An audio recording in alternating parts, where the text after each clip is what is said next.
মামলায় অভিযুক্ত সে কিভাবে থানা একটি থানার মতো একটি যেখানে আইন প্রয়োগকারী প্রতিষ্ঠান সেই প্রতিষ্ঠানের মতো একটি জায়গায় কিভাবে দাওয়াতে পান। আমরা তাদের বলেছিলাম এই বিষয়টাকে ক্লিয়ার করার জন্য আমরা গত 5 তারিখে তাদের একটা সত্য করে একটা জবাব চাই তাদের কাছে আমি লিখিত হবে যে আপনারা ওইখানে কেন সেই মাদক পাচারকারী ব্যক্তি অতিথি হিসেবে গিয়েছিল, কিন্তু আমরা তার কোনো সদুত্তর পাইনি। তার পরিপ্রেক্ষিতে আমরা সিদ্ধান্ত নেই যে যেহেতু আমাদের সাথে যোগাযোগ করা হচ্ছে না এবং তারা আমাদের এইবার কোনো সদুত্তর দিচ্ছে না, সেই জায়গা থেকেই আমাদের একটা কনসার্নের জায়গা তৈরি হয় যে আমরা যে 24 পরবর্তীতে গণঅভ্যুত্থানের পর যে বাংলাদেশটা পেয়েছি সেই বাংলাদেশে আইন কাঠামো বিচার কাঠামো কি আসামিদের নিয়েই হচ্ছে, আমরা সাধারণ মানুষ যারা আছি তাদের উপকার হবে। তো সেই জায়গা থেকে আমরা কিছু দাবি মানববন্ধন যেহেতু করেছিলাম, আমাদের উদ্দেশ্য ছিল না মানববন্ধন করা, কিন্তু যখন আমরা তাদের কাছ থেকে কোনো সদুত্তর পাইনি, সন্তোষজনক ব্যাখ্যা পাইনি, তখনই কিন্তু এই আমরা মানববন্ধনের দিকে গিয়েছিলাম। সেই মানববন্ধন থেকে আমরা 5টা দাবি উত্থাপন করছি সম্মিলিত ভাবে। এই দাবিগুলো হচ্ছে 1 নম্বরে তাকে দালাল মুক্ত করতে হবে এবং এই দালাল মুক্ত করবো এই সিদ্ধান্ত শুধুমাত্র মুখের ফুলঝুরি না, বাস্তবে পরিণত করতে হবে। 5 তারিখ পূর্ববর্তী সময়ে কাশিমপুর থানার মতো 5 তারিখ পরবর্তী সময়ে থানার কার্যক্রম যেন একই না হয় সেদিকে বিশেষ নজর দিতে হবে। যে কোনো এজাহার তদন্ত সাপেক্ষে মামলার দিকে নিয়ে যেতে হবে।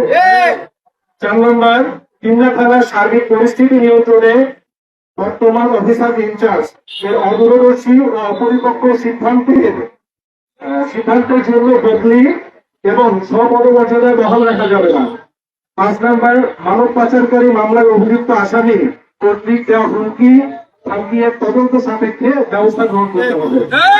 আমরা এই 5টা দাবি জানাচ্ছি। এই 5টা দাবি আমার মনে হয় যে যুক্তিসঙ্গত এবং এই 5 তারিখের পর আমরা যেভাবে থানাকে চেয়েছি, একটা আইন শৃঙ্খলা বাহিনীকে চেয়েছি, আমার মনে হয় যে এই 5টা দাবির মধ্যেই সবগুলোই অন্তর্নিহিত। পবিত্র রমজান মাসে আপনাদেরকে এত ব্যস্ততার মাঝেও আপনারা নিজেদের কাজ রেখে এখানে এসেছেন, এজন্য নিম্নদেবের পক্ষ থেকে আমরা আন্তরিক ধন্যবাদ জানাই।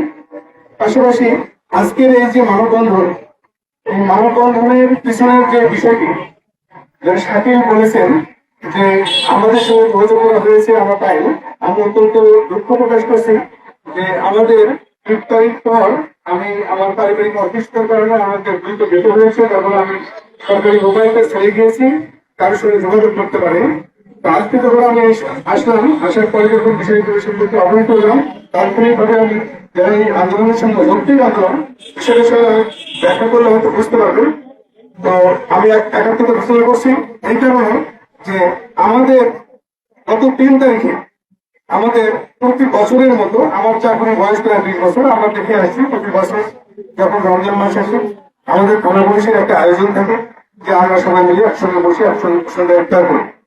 কারণ আমাদের ব্যস্ততার মাঝে আমরা সময় পাই না, তো অন্তত পরে গেলে হয়তো আরো পাবো না, কারণ সবদের ব্যস্ততা থাকবে। এই কারণে আমরা চাচ্ছিলাম যে প্রথমের থেকে যদি আমরা বসে একসঙ্গে ইফতার করি।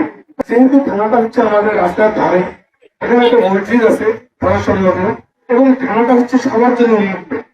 আপনি জানেন যে কোনো ব্যক্তি চাইলে তার অভিযোগ বা যে কোনো আইন শৃঙ্খলা সংক্রান্ত যে কোনো পরামর্শ কিংবা অন্য যে কোনো প্রয়োজনে আপনি থানা যেতে পারেন। পাশাপাশি ওখানে একটা মসজিদ আছে এবং চাইলে নামাজও করতে পারে, এটা ওখানে উন্মুক্ত।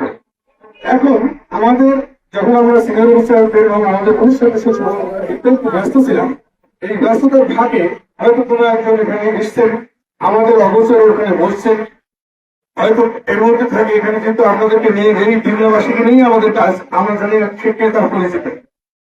যখন পরিচয় পাইনি আমরা হয়তো এরকম আমার অবসরে, কিন্তু আমাদের যারা কাজ করতেছি তার অবসরে ওখানে বসে উনি আমাদের গ্রেপ্তার করছেন, কিন্তু এটা আমার জানা নেই। একটু আমরা চিনিও না, কাউকে ইনভাইটেশন করা হয়নি। যদি এরকম ইনভাইটেশনের ব্যবস্থা থাকতো, তার চেয়ে আমি যোগ্য লোক ছিলেন না, আমরা তাকে ইনভাইট করতে পারতাম না, অবশ্যই পারতাম। কিন্তু আমাদের নীতিতে ছিল যে আমরা কোনো ধরনের বক্তব্যের মধ্যে বা কোনো ধরনের বিতর্কের মধ্যে থাকবো না। আমরা চাই বিতর্কের ঊর্ধ্ব থেকে কাজ করতে।